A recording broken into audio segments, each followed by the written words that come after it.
महफिल में मुस्कुराकर गले मिले और कान में ये कह गए कि यह तो रस्म था, इसे हकीकत न समझना। जी हाँ दोस्तों, मैं आरडी भारती और आप देख रहे हैं बिहारी सुल्तान।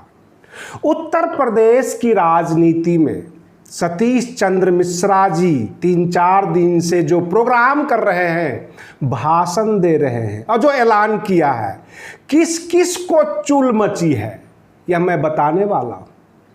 किस किस को खुजली हुई वह मैं बताने वाला हूं। कौन परेशान हुआ है और बसपा में यानी बहुजन समाज पार्टी में ब्राह्मण को इतना तवज्जो क्यों दी जा रही है, बहुत बड़ा सवाल है और ये जानना जरूरी है। अब प्रश्न यह उठता है, ब्राह्मण ही क्यों?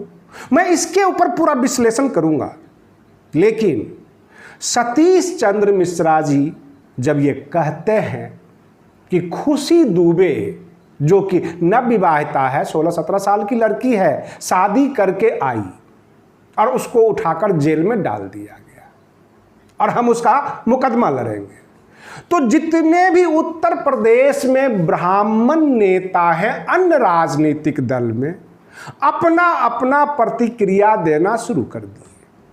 हर जगह खुजली मच रही है।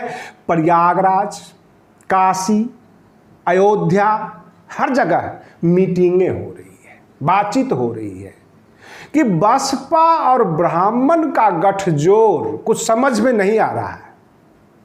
मैं आपको बताता हूं, कुछ ब्राह्मण समाज के बड़े नेता ने यहां तक कह दिया कि यह मामला अभी लेटेस्ट तो है भी नहीं, 6 महीने हो गए, सतीश चंद्र मिश्रा जी को अब याद आया और वह खुशी दुबे के लिए ये मुकदमा लड़ेंगे अथवा अपनी खुशी के लिए या बहन जी की खुशी के लिए।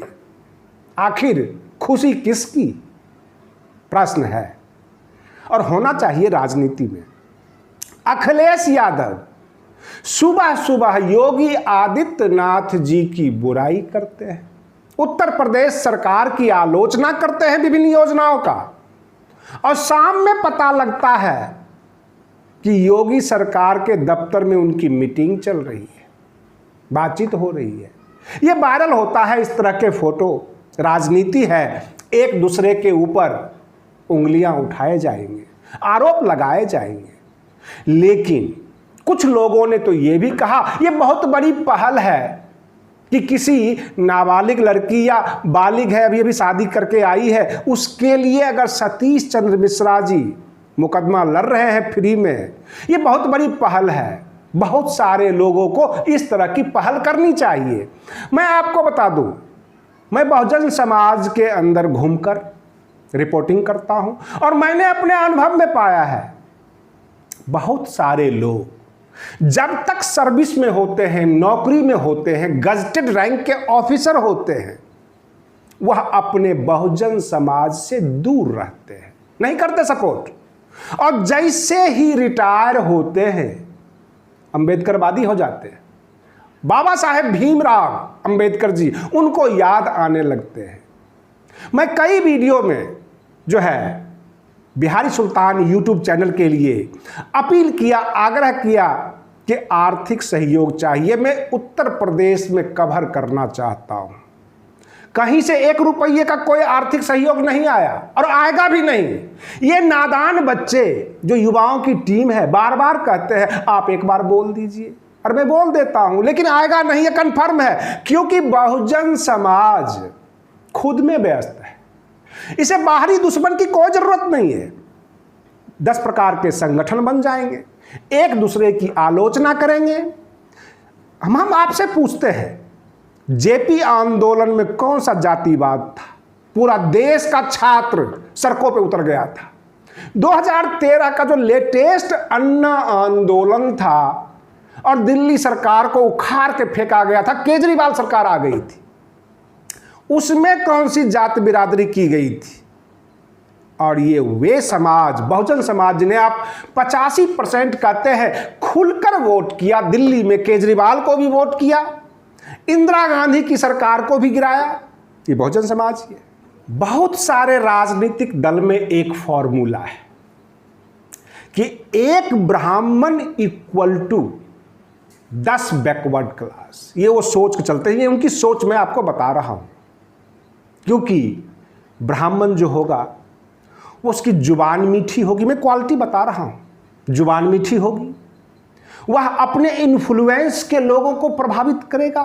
तो राजनीतिक जगत में यह मान कर चला जाता है कि अगर आप एक ब्राह्मण मतदाता को काबू कर लिए, पटा लिए, तो 10 बैकवर्ड क्लास के लोगों को वो पकड़ कर ले आएगा।